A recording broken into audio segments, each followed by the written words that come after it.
and this is episode 40 of the Lifestyle Entrepreneur Podcast. And my next guest is Pamela Slim, where we talk about how to leave Cubicle Nation, but more importantly, also how to find the thread that ties your story together through her new book, Body of Work, that really helps you take the stair-step approach to becoming an entrepreneur and leaving your legacy.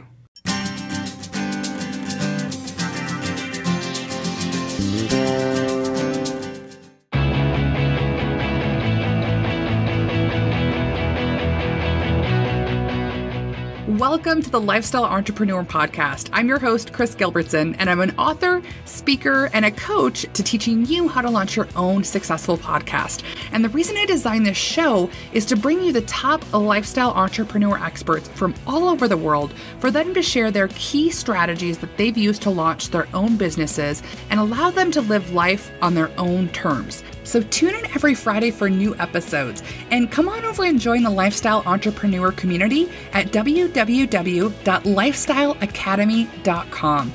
There you're going to receive VIP training from specific guests from the podcast, along with being able to watch all of the interviews.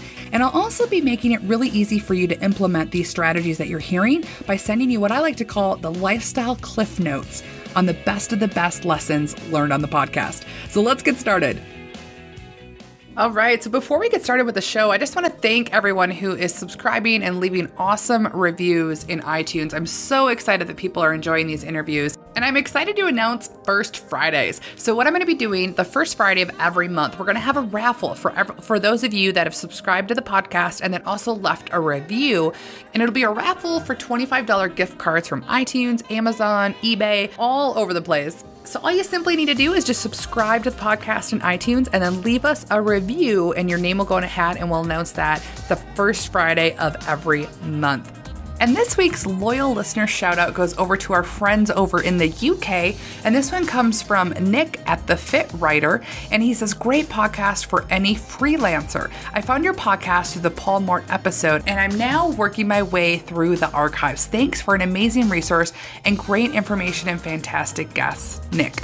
Well, Nick, thank you so much. I really appreciate it, and hope you enjoyed today's show where we really deep dive into how to make that transition and some really key points to help navigate the ocean as an entrepreneur when you're first starting out. So I think you're going to love it. A lot of great content. So let's get into the show. Well, welcome back, everyone. I am so excited and honored for today's guest. You are going to get a ton of great content to help you propel your businesses forward by my next guest by the name of Pamela Slim. And she is an award-winning author. She's a business coach and speaker. But what's really great and unique about Pamela, she actually spent the first 10 years of her business as a consultant to large companies, such as Hewlett-Packard, Charles Schwab, Cisco Systems. And what she did is she worked with thousands and thousands of executives, managers, and employees. So in 2005, she started what I love this book title, Escape from Cubicle Nation blog. And now she's a top career and business blog coach on the web. And in the last 8 years, she's helped hundreds of entrepreneurs to start successful businesses. So Pam's first book is called Escape from Cubicle Nation, where it's from corporate prisoner to thriving entrepreneur. And that was released in early spring of 2009, won Best Small Business and Entrepreneur book, and also by 800 CEO Read. Now, what also is great is her new book that's out right now is Body of Work, which gives a fresh perspective on the skills required in the new world of work for people in all work models, from corporate to nonprofit to small business. So we cover the whole gamut. So Pamela, welcome. How are you today? Great. Thanks for having me. Yes, I'm so great to have you here. So I would love if you would share and just start with your story of how you got into working with corporate and then how you really help people transition. Certainly. I've worked in just about every work mode possible. So I started early on in my career in the nonprofit sector. I lived in Latin America and did a lot of work around community and economic development. And then I went into community foundation work and slowly found myself into the world of corporate training, which I actually loved. It was a big revelation for me that there was this whole field that was dedicated to helping people learn and develop and progress in their careers. So my last real job I had was director of training at Barclays Global Investors in San Francisco. And it was contrary to what a lot of people think, having written the book Escape from Cubicle Nation. I loved my cubicle. I always enjoyed it. I've always enjoyed my work. And I left there when I started working for myself to work for different companies, basically doing similar things that I had done at Barclays. That then I kind of added to. I developed training programs, new employee orientations. I did offsite meetings, executive coaching. And then later on in my consulting years, I ended up doing really large scale change management projects. So deploying technology across, multiple countries for many tens of thousands of employees. So it was a really great chance to meet a lot of interesting different people, to look at different work environments. And what kind of spurred the idea for Escape from Cubicle Nation is I would find that I would talk to a lot of people, usually a subset of people in those environments, that were very interested in leaving to start a business. But what struck me is that they were consistently acting as if there was no information on the web about starting a business. And when I wrote my book, I actually Googled it for my proposal, and there were 77 million listings when you put in start a business. Great books like Art of the Start by Guy Kawasaki, and a million people who have been writing about it. So what piqued my interest is that for corporate employees specifically, there was something about that journey that was very significant, where they felt they couldn't relate to a lot of the information because it was missing key parts of what it's like to actually make the social transition from being a respected corporate employee to entrepreneur. Many people think you're crazy. And also the psychological part of the transition. So that's when I started Escape from Cubicle Nation and began to work with individual clients for over about the last 8 years. And then that led me to writing Body of Work, which kind of celebrates the whole journey, looking really at the world of work itself. Yeah, I love that. Well, we're going to come back to that for sure, but I want to talk a little bit about that transition mode, because I know a lot of my listeners are there, but I know what it was like for me when I worked in corporate America and when I was transitioning out. I didn't really know the avenues. And today with the expert space, so to speak, where we can make information products and like you created training programs and things all from just your own processes and mindset, how do people what's the first mindset step they need to transition to make that leap? I'm a big proponent of actually making a plan and doing a lot of testing and trying. Everybody has a different approach to work, and I respect many of them, but I'm not really a formula kind of gal, right? I don't think there's one secret formula that when you buy it, especially buy it for a lot of money from me, that will instantly give you 6 figures or something like that in your online business. There can be really great models we can look at that we can. For example, if you're looking to set up a coaching or consulting business, you can look out in the world and say, who is really successful and how is their business structured and how do they market, and maybe take certain elements of that you can customize for yourself.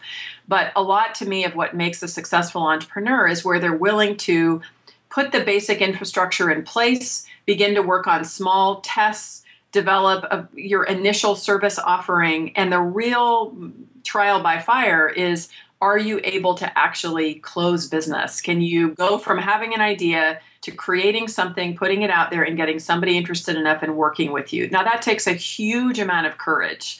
But if you're unable to do that first step, to me, that would make me, as kind of the mom / business advisor, much more nervous about the amount of risk that you might take on if you pull a Jerry Maguire and grab your goldfish and say a big speech and leave corporate world forever. Because I'm kind of more concerned about predictable, stable business practices that allow you to develop your skills over time. Yes, I love that. And, it is so true, because there is a whole different set of skill sets that come becoming an entrepreneur, that yes, you can take a lot that you've learned in corporate America, but you do have to redefine your plan and kind of change that and grow with that and know that you have to test. I think that was the biggest thing for me, is understanding how much you do have to test and really, keep moving forward. It's always a constant movement there. So what are your biggest tips of advice to help people that are starting out as an entrepreneur? Maybe the three big tips that you would say if you had to start over in that situation, what would you suggest for them?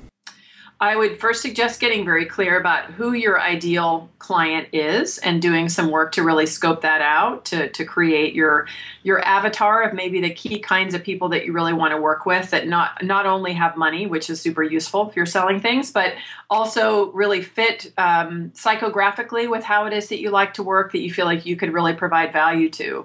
And then you need to get very clear about what is your initial offer. It seems so straightforward, but I laugh hysterically with many entrepreneurs who will come to me saying, I'm really worried, I'm not making any income. And I'll say, okay, show me, what are your offerings? And we find out that they actually don't have any, that they've kind of randomly been just out there connecting on social media and networking, but there's not something very specific that they're offering, an initial coaching package or a consulting program or a home organizing offer or whatever it is that your service is, dog walking service. So you need to get really clear when you start, who is your customer and how can you put out a simple, clear, direct offer that you can begin to put in front of the right kinds of people. And then the last step is really making sure that on your calendar on a consistent basis, you are connecting with those ideal clients on a regular basis. The beginning of a business is all about cash flow, baby. Like, it doesn't have to be perfect. It doesn't have to have the perfect systems and infrastructure, but you need to be always thinking about cash flow. Once you get your first few customers, your confidence increases and you're onto something and you can scale it. But those would probably be my big three. Can I add a fourth? Because I like to break rules.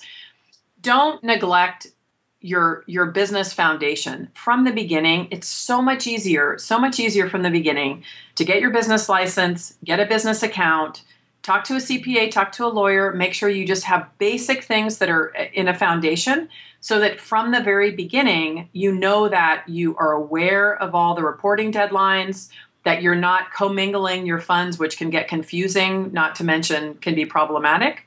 And it's just one thing I find that a lot of people ignore, and it really bites you in the back. So if you haven't done it so far, don't berate yourself or beat yourself up. Just address it. It's never, my accountant always would talk to me and he said, you know what, don't worry about the past, but what can you do today in order to make it better in the future? It's really important to have your business foundation in place. Oh, and I'm so glad you say that, because so many people don't talk about that and they just talk about getting out there. And you really, there's other things too that I think happen with that, is the psychological factor too for the entrepreneur. When you're set up and you've made the commitment and you've invested in yourself, you're putting yourself out there and you have that more of a professional demeanor. I mean, besides the fact of all what you talked about, you need to have that for protection for so many things. So that's so important. And, that's definitely get your business in the right setup to begin with. And I love what you talked about with the signature product. You're speaking to the choir. I love that. And I think that's so, so important. So I want to address that just a little bit further. So when people are getting set up with, because what I hear a lot is, well, Kris, I don't know, what's my main product? Like, what's my hook? Well, how do I really get out there? Everybody else is doing this. We've all heard that. So how do you help people kind of find their niche and position their branding? What are some tips and advice you can help or share on that? I think it's interesting because niche and branding, I think, can be viewed slightly differently. And to me, a lot of things come down to where you are in the life cycle of your business. Because one thing I find, you might as well, is for a lot of people who are starting out, because we see somebody who has a very clearly and uniquely defined brand, Escape from Cubicle Nation, right? That didn't just come out of the air the first day I started doing business. I had been in business for a long time. I took a 6-month class about branding where I did 1 billion exercises and meditations and visualizations and Google searches and everything you could imagine before I found that. And often if you think when you're very much in the early stages of your business that you have to have the perfect tagline, the perfect URL, the perfect business name, you're probably never going to get started. And so the metaphor I often share with clients is that imagine you're buying the most boring taupe-colored home in the suburbs that has just tan walls and no landscaping. It may not be, amazing to start with, but then you can knock out a wall and paint everything and, totally change it up. That's kind of the metaphor you want to think about when you start your business. I don't mean be boring and, but you can be clear, you can be organized, you can have a nice, clean, simple look. But if you start your business that's just based on your business name, based on your own name, that can be a great starting point, okay?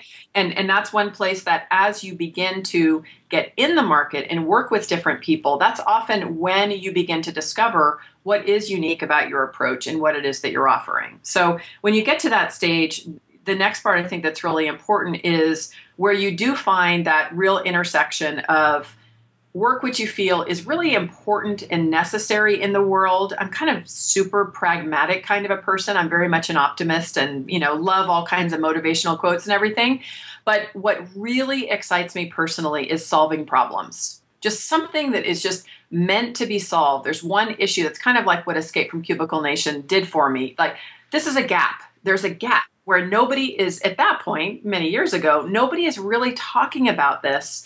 And it's a need. If I can fill that gap and provide what these corporate employees are afraid to really ask, and get them across that bridge so they can start their business, so many more people are going to be doing that. So one of the places that you want to look are really very natural, concrete ways where you're solving real problems for people. I take it really seriously if somebody is going to invest their money with me. I really want to make sure that we're engaged in something that has the possibility of success. You can never guarantee it because there's a million factors that go into it, right? But it's really, are we addressing a problem that's real, that has tangible, concrete benefits, and that's really aligned with something that I actually feel is very important for my own body of work? That's kind of one of the ideas I had in the framework of the new book is, are you really creating and contributing to things that feel really important to you? Are you willing? I was talking with a business owner who was trying to say, he had a particular area of expertise and he could kind of do it with anybody. And I said, well, what are the kinds of businesses or causes that you're really passionate about? And he started to zero in and realize that if he was using his skills that actually help businesses to grow around the types of businesses that were doing work that he felt personally passionate about, that also is part of what's contributing to his own body of work. He's helping to make those things happen in the world. And when you have that kind of alignment, then that's often where, then it's like you find the tagline and everything that's frosting on the cake. But often we're looking for the cute, like, what's hot in the market and what's going to make me look the way we want to look, without really saying, how is it related to real problems that need to be solved for things that we care about solving? Yeah, that was so eloquent. I just love how you explain that, because I think a lot of times entrepreneurs get so caught up in, how to make the money and how to get that perfect title and all the little things that really aren't what matters. It's finding that void or gap, like you say, and then being able to fill it and then fulfill a higher purpose. And especially for a lot of the women entrepreneurs today who are starting businesses, it's more of the passion of how you're able to help. And I really think that resonates so well with what people are looking to do today. I think that's brilliant. So let's jump into now body of work. So you talk about where you refer the new world of work. So what exactly does that mean today? To be the new world of work is both a world where we have instability as a primary state of being. Wish it weren't this way. I wish we could go back to when things were a little bit more stable. But I think after the economic crash, we see political volatility, we see economic volatility. Even the discourse I think we have, with each other sometimes can be volatile, where we're always, arguing about things. And rather than look at that and say, oh man, I wish that things were like they used to be. I wish that more people were, being laid off or those kind of things. I find that to be tremendously unhelpful, because it is trying to imagine that which isn't, which is kind of existential, right? No quicker path to suffering than that. Yeah.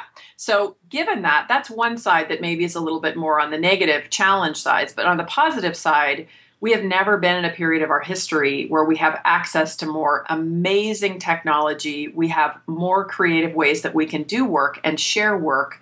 It's unprecedented. And that's really what I often mention is it in like every May or June when they do interviews of recent college graduates, almost every story is like, it's horrible. They're sleeping on their parents' couch. This is a horrible time to graduate from college, perpetuating that whole backward looking view that I wish it were like it used to be. I'm like, could you please talk to some of these whippersnapper, amazing young entrepreneurs that I know that are like running 13 circles around me, that are already making their, second $1 million this year on like social media, doing some crazy technology thing.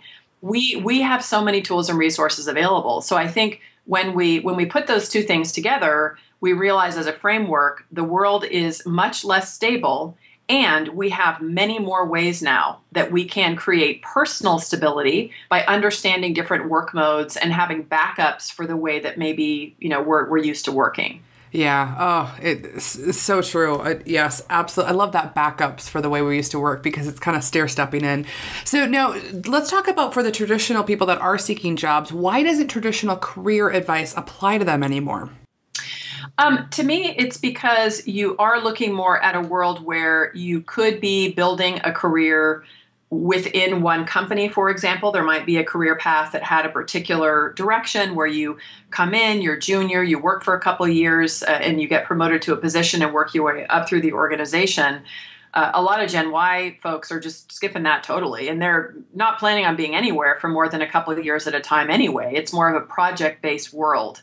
So I think given that, and given the fact that there are more layoffs and things happening, and just you have more people that are doing a side hustle. You have people who are working in different ways.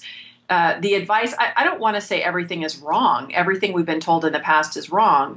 Be smart, be hardworking, build solid relationships, be professional, be thoughtful. This is all time-tested advice that we should all continue.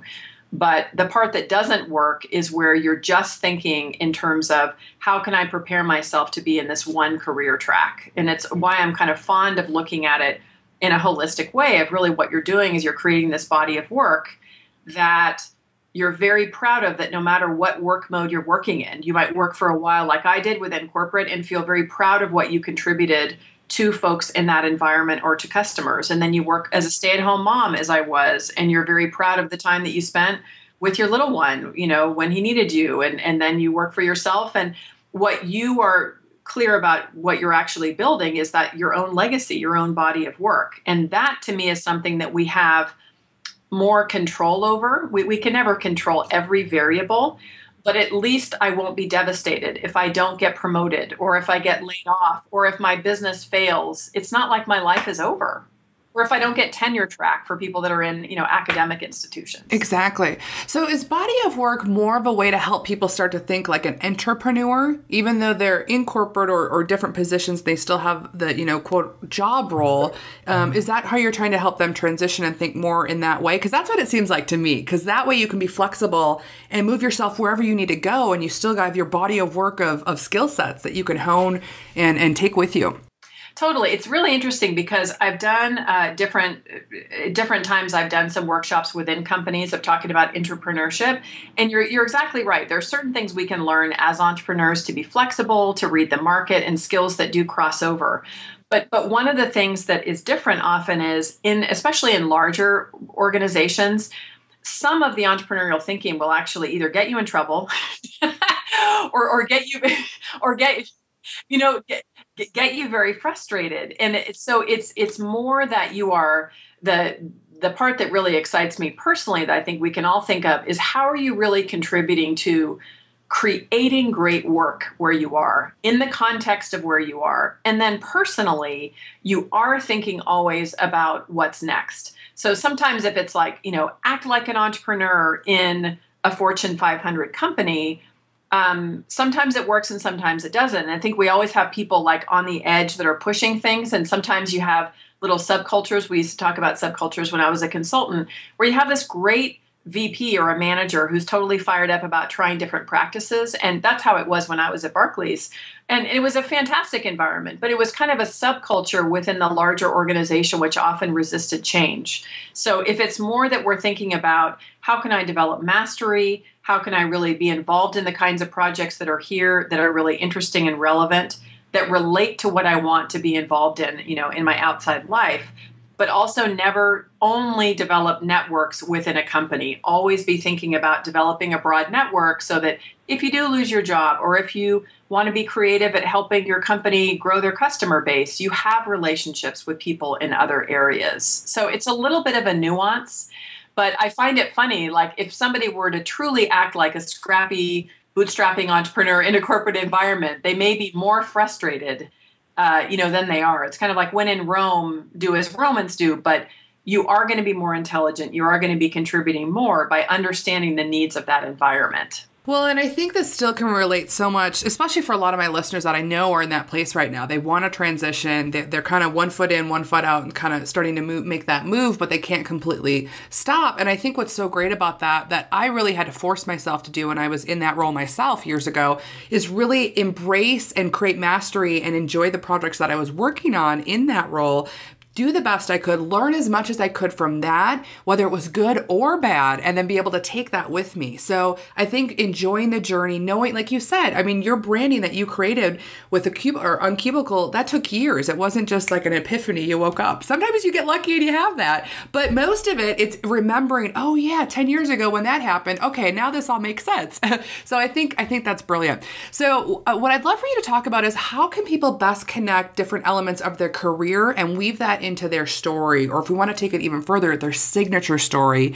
For a lot of entrepreneurs need help in that area. Yeah, I think this is so powerful. I feel like storytelling is one of the meta skills of our 21st century. Is there anything that you don't need a great story for? If you want to get your kids to pick up their dang pajama bottoms on their room, if you're anything like my beautiful 8-year-old son, you need a great story. You need to connect with them. You need to use a metaphor that they'll relate to. If you want to get great clients, you need to come across in a compelling and authentic way. If you're doing instruction and training, if you're trying to raise funding, if you're doing a Kickstarter project, there's just no area in which I think you don't need that. And one of the things that is unique about us now in the new world of work is we do have a whole variety of ingredients. And given the rise of social media, we're sharing so much more of ourselves than we ever did before. Sometimes like a little TMI, right? Like, wow, you really didn't need to share that, right? But, we all have our different tolerance for what we're sharing. So people are aware that you may be a business expert, but you also are a coach to your kid's soccer team, or you love to bake and you have this passion, and on Instagram, you're always sharing these pictures. And these become really interesting ingredients and things that you can use when you are talking about who you are and you're connecting with your audience. Everything about the story that you're telling is where you are being specific about who it is that you're talking to, which is why it goes back to why it's so important to know who you're talking to and who you're relating to. So, in a signature story that I might do for entrepreneurs that also were moms like me and, in their 40s and all of that, I may draw upon all these different elements where I feel like we would have some common connection that have to do with sharing information about how I built my business, but also talk about the challenges sometimes about, raising a family and why it's important. If I was talking to a group of 20-something startup, kids out of college, I might use more of my martial art metaphors and talking about mixed martial arts and things in Star Wars or, things they might relate to, because those kinds of metaphors and those kinds of threads would be more directly related to their experience. So that's I use the metaphor in the book of our ingredients. We can have this huge cabinet full of ingredients of all this experience, including mistakes we made and horrible experiences and painful things that we can draw lessons from. We want to really scour the cabinet whenever we're thinking about creating a story and only choose those things that are really relevant for that particular thing.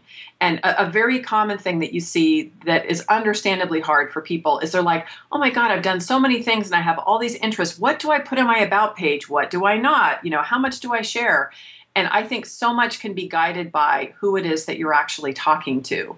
So if you're speaking to a group that is maybe a little bit more conservative about how much information they share, you want to be respectful of that. And you don't want to be sharing things that might make them feel uncomfortable. Maybe you want to only be sharing things about your professional background. The challenge and kind of the great equalizer of information is that in the big picture, people can find access to just about every story that you tell. Google tells all, whether we like it or not, right? Everybody kind of puts together this picture, which is why I think it's really important that we also have a kind of the big picture meta narrative about our life, where we can look at major themes.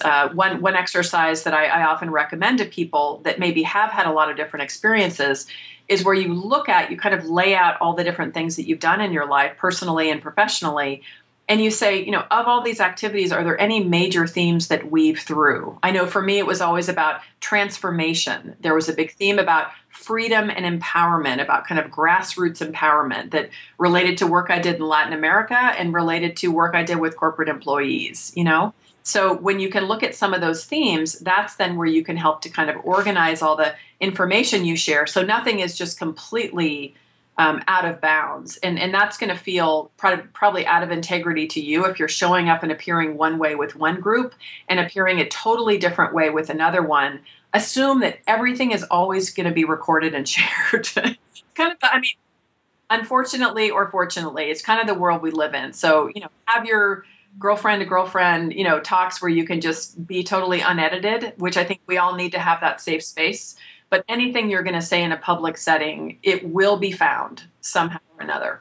Yeah, absolutely. And I just want to add on to that too, because that's brilliant advice, and being able to understand too, because I know a lot of people that are making the shift right now, they're like, well, how does my old experience relate to this new area that I want to come into? And you can always find a way, like you said, find that common denominator that you can weave in there that shows people, oh, you have the experience here. Now you're just switching. I did that with the real estate industry for me, because I was like, well, how am I going to swap this now? It didn't make sense. But once you find that, that common thread, and it really is easy. So, like you said, brainstorm with friends too. That can be a great way to bring that out. But I think I just love this. I love your style, Pamela. You're just so crisp and down to earth, and you give it like it is. I just love it. So just this interview alone can help people launch a business, which I think is brilliant. So what I'd love for you to talk about though is, what about people who they want to start work? Well, let me start over. So many people in the startup world view work with corporate work as selling out. And I want to get your take on that. I'm so interested in this topic, and in full disclosure, I'm sure I've contributed a little bit to folks having a bit us and them. When you dig in, just the brand name. I mean, to me, I have a little bit of humor in Escape from Cubicle Nation, because it kind of has some, a little bit of humor embedded in it. For somebody who's truly in the wrong position, where that work mode of being a corporate employee is not the right fit, it truly is a miserable existence. And I've seen people like that. It's a pretty big leap to then say that for anybody who works for any large company, that they're selling out or there's something inherently wrong. And I feel like there's a lot of light and dark side of the Force. To use a Star Wars analogy, it's like the only way to be free is to work for yourself. And I have seen kind of the reverse problem of that, where somebody may do that and they say, okay, I'm going to start a business and I want to be free and I want to be creative and part of the new economy. And they find that they're just a bucket of anxiety. And it's much harder than they thought. They do not like it. They miss their peers at work. They hate working from home. Their dog's always licking them or biting your fingers if you're anything like my Chihuahua, Rocky. And they realize that actually the best thing for me right now is to go back in that environment. Maybe I'm going to be much more conscious this time about making sure that I have the right kind of position and the right kind of peers around me and so forth. But I don't feel like we get very work mode obsessed. I would rather we get very obsessed about what is that work that we want to create and what are the conditions that we need to create it. Because one of the other funny things that happens, it's an unintended consequence that I've seen with a lot of my peers who have been in this space for a long time, is often you start in the bootstrapper mode where you're working with folks to help them, get out of the cube or whatever. And then through time, you realize that there are a lot of folks that are in that ecosystem, like companies that serve the small business market, that can help you to get your message out to other people. So you might want to be partnering with somebody who is a really large company, but who serves the exact demographic that you want to work with. Right now I'm working with Office Depot and with Citrix and with Infusionsoft and all these companies. If I had been spending the last 8 years bashing all large companies and saying that everybody who works there is, terrible, that would be very disrespectful. It would also not be smart. Okay. So I don't want to censor anybody. It could be that you find that you're just this passionate rebel and like that's kind of who you are, is really being anti-corporate if you have a strong view about that. But if not, the part that I'd love for all of us, and especially those like me that are in the coaching or helping professions, to be aware that the way that we talk about these work modes has an impact on people. And the last thing I would want to do for somebody is to make them feel shame for doing something that's the right decision for themselves and for their family that's going to make them feel more supported and secure. Who am I to say that? Yep. No, that's brilliant. And I do, like you said, that like a light and dark force. It's so funny because I had that growing up when I was, even when I first became an entrepreneur at the age of 19. I mean, it's funny where some of these ideas come from. And then when you get in there, like, you do have to realize what's best for everybody and what makes the most sense for them and their path and their journey. And we all should honor that. So I think that's absolutely brilliant. And I love the piece about the partnership, because you never know what big companies support your same goals and are in alignment with it, and how you can strategically create an alliance. I think that's a brilliant way, and I'm all about joint venture. So I think that's a great way for entrepreneurs to really open that door up too. So let's talk about, so here's a question that I think is really brilliant too, and especially fits in with what you talk about within your book, is it really important that you have to find your life purpose before you pick your career or start your business? This is a big question. A lot of people are like, find your why. And I didn't. I just jumped in. So I'd love to get your take on this, on what you feel. If there's one question that's probably created more people bashing their head against the wall, it can be, find your singular purpose, not because it's not a very deep, profound thing that you want to discover. And one of the main reasons for working for yourself is so that you do feel more authentic in who you are and more connected to what you want to do. What I found is that some people do feel a connection with a singular purpose. Sometimes it can be spiritually kind of inspired, where they really have this revelation that this is what I'm here on earth to do, and it makes sense to have that one thing. Very often for other people, they may not feel a singular purpose or a singular why. And the metaphor that I used in Body of Work was about your roots. You can actually have many different roots that anchor you into doing the work that you want to do, things that you feel very passionate about, things that really are core values that you have, that, core beliefs, core things that you want to change in the world. One of my dear friends, Todd Henry, wrote this great book called Die Empty. We were writing it just about the same time. We had the same editor and the same publisher. So it was really funny because our books were like sister and brother books. They were so similar. But Todd was talking about how often what you can find some of those deeper roots is where you imagine, in this lifetime, what am I willing to really lay my body down for and say, not on my watch, not on my watch. And it was so powerful to hear it that way. And there may be many things. For some people, one of the people that I profile in my book, David Batstone, has an organization called Not for Sale, which is combating modern human slavery.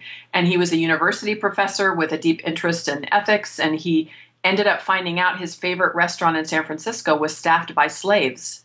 The owners had slaves that were working there, and his mind was totally blown. So he went all over the world, examining modern day slavery, and found out that we have more slavery today than we ever did during the transatlantic slave trade. I mean, things that just are so profound. But, that's an example where he really saw that and he said, not on my watch. He said one of his missions in life is to see the end of modern human slavery in his lifetime.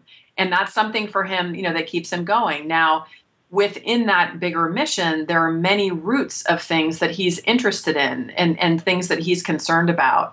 But I really like that metaphor because I think it allows us to have some flexibility. It allows us to also realize that through time, we may not even realize yet what something is that's going to be important to us until we do the work and then we see, what's missing. So it can be evolving, but the way that's really helpful to think about it is during the inevitable storms of creation, during that time, the first year of business, where you're like, oh my God, you're like, my rent is due tomorrow. Oh my God, I have no idea how I'm going to do this.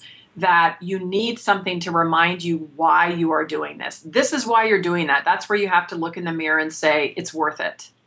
No matter how hard this is, it's worth it. It's what keeps you anchored during those inevitable storms. And that's something you can't fake. Yeah, no, absolutely. And I think that's a brilliant way to put it too, because it's not trying to put all your eggs in one basket and say, this is exactly who I am and what I stand for. It's really the reason of why you're going to keep the storm and then be able to figure out what the bigger picture is. Because that was exactly what you just explained was what I had to do for myself, because and even right now, it's still evolving, it's still growing, and I'm still trying to kind of figure out what it all means, but it's one step at a time that you keep adding on to it. So I think that's absolutely brilliant. I love it. And I love that. What did he say again? Not on my watch. I think Not on my watch. Yeah. I was like, I had tears streaming down my face. He was speaking at an event, and when he said it that way, that's the part where we really do kind of look at our finite life, in the face. And it's sobering if you've ever lost anybody who you love that, was gone too soon or had kind of life experiences. We truly have one time here to be on earth. So we need to be conscious about how are we spending our time and why are we doing these things? It matters. It matters because we don't know if we're going to be here tomorrow. I hope so. I hope you are. I hope I am. But we have no idea. So we have to be really conscious about it. Really. And the one thing I really like about that word, for me, I'm all about the feelings of, most of us are motivated by our feelings first, not the thoughts. So what I like about that is you can kind of get a judge in your body right away if that's something you really want to stand for. Just something that resonated with me on that. So I think it's absolutely brilliant. So let's talk about, how can body of work really help guide entrepreneurs on their entrepreneurial journey? Yeah. The thing that I feel is really relevant for entrepreneurs, first of all, is to realize we're creative beings. We are artists. We are people who are taking huge risks and forging new territory. We should be very proud of the fact that we're doing things in a new way. And we are creators. Fundamentally, what we do is we are creating things that are of value in the world. And I think that is exciting, and I think it's honorable. And it's also just can allow us to, in some ways, participate in the messiness of the creative process. My dad's a photographer, and one of the things that I've learned growing up with him is in order to get that perfect photograph, there's something they call bracketing, where you might take 50 pictures before and 50 after and, take 200 shots in order to get that one piece that you think is just brilliant. And the same thing is true in the business world. When we see a surface of how people are in their business, and there's a carefully crafted story about how, I started my business and then I, had this success and then I was featured in New York Times or whatever. What you're missing are all of the bracketing, all the experience that you've had in the creative process. That is what the creative process is. And that to me is very exciting. And that is very unique to what entrepreneurs can control a lot, is to be conscious about what you're creating and love that and really put your attention into mastering whatever your craft is. That's Dan Pink says autonomy, mastery, and purpose is really what drives us no matter where we are. So we have the autonomy part, working for ourselves. Mastery is something we can develop, and purpose goes back to your roots, right? What do you stand for?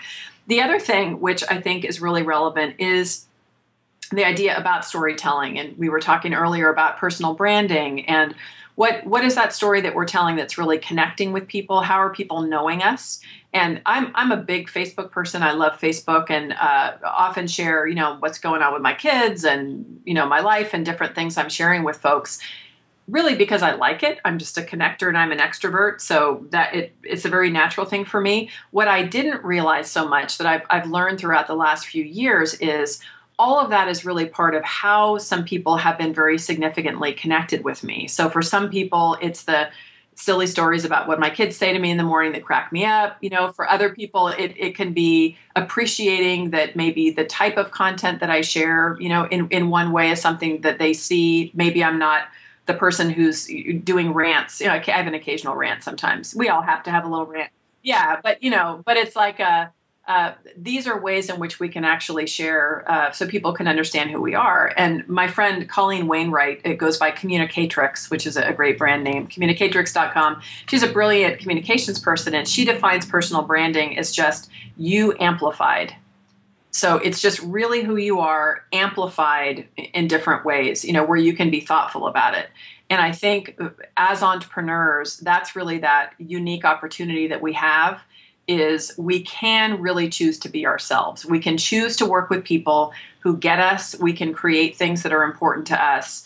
It is not easy. I mean, making all of those pieces fit together and still make the money that we want to make, that's part of what it is that you figure out. But that, I think, is the unique opportunity that we have, that folks that are in different work modes have to work a lot harder at, because the system may not be designed to support that kind of innovation. Yes. Very, very, very true. So the last question that I want to have here before we wrap up is, how can people use body of work kind of as a core business model to work from? Because I think the foundations of what you have in this book are simply brilliant and really can be kind of a guidebook. I don't know if that's really kind of how you wanted this to play out, but I think it could be. And I'd love to get your thoughts on that and how that can help entrepreneurs really kind of help them pave their path there. Yeah, actually the framework, that does make me very happy. That's exactly what I want. I wanted people to feel more optimistic, and I wanted them to feel more equipped to know what to do to be successful in the world of work. But really the way to think about the different chapters and the content are really around skills, because there's a framework where if you buy in, you don't have to buy into it, but if it resonates with you to think about your life as purpose of creating a body of work that you're proud of, there are certain skills that I think we need to develop in order to do that. And so learning how to really understand yourself and take a good assessment of your ingredients is one. Learning the steps in the process of creation, learning how to take an idea and ship it out into the real world is a skill to develop. Learning how to build networks is a skill to develop. Learning how to tell stories. So it's ongoing. It's not like you figure it out once and then you move forward. But if you are developing practices, I'm a big fan of planning and looking at quarterly stages, like kind of looking ahead from an annual basis and always choosing, all right, what are the 3 main projects that I want to build this year, right? No matter what I'm doing. And then on a quarterly basis, checking in, that's where you can make sure that you're really hitting all of these relevant points, that you like what you're creating, you like who you're creating it with, you check in with your own definition of success, which is a chapter in the book. Are you happy? Maybe externally everything looks great and you're totally miserable. So that's where you may need to really adjust the system and move on. But I find that, personally speaking, and the part where I feel like we all really have that common connection is when we start to talk about what we're creating. What are we building? Get out of theoretical models, get out of labels, and really just get involved in actually creating something. That's where we lose ourselves in the process. That's where we really connect with each other. So it's a love letter to creation is really what this book is. Love that. Yeah. Yeah, and I love that you said get rid of labels, because that holds so many people back right now. I can tell just, we get in our mind, oh, it has to be this way, or it has to be like that expert, or it has to, even in corporate America, people still have the label in the setup there. So I think what I really love about this book is it helps people take a diagnostic check of, are they ready to leave and start their own? And then what do you need to have in place to really get yourself set up? So I think I love that. I wish I had had this book 10 years ago. This would have been brilliant. Me too, but I didn't know what I was talking about 10 years ago. Exactly. That's why we're here. Yep. We're creating what we need to create. I love it. So I do have one last question. So if the $1 million question, if you had to start over today, knowing what you know now, but you have no resources and you have no contacts, what would you do to rebuild your empire?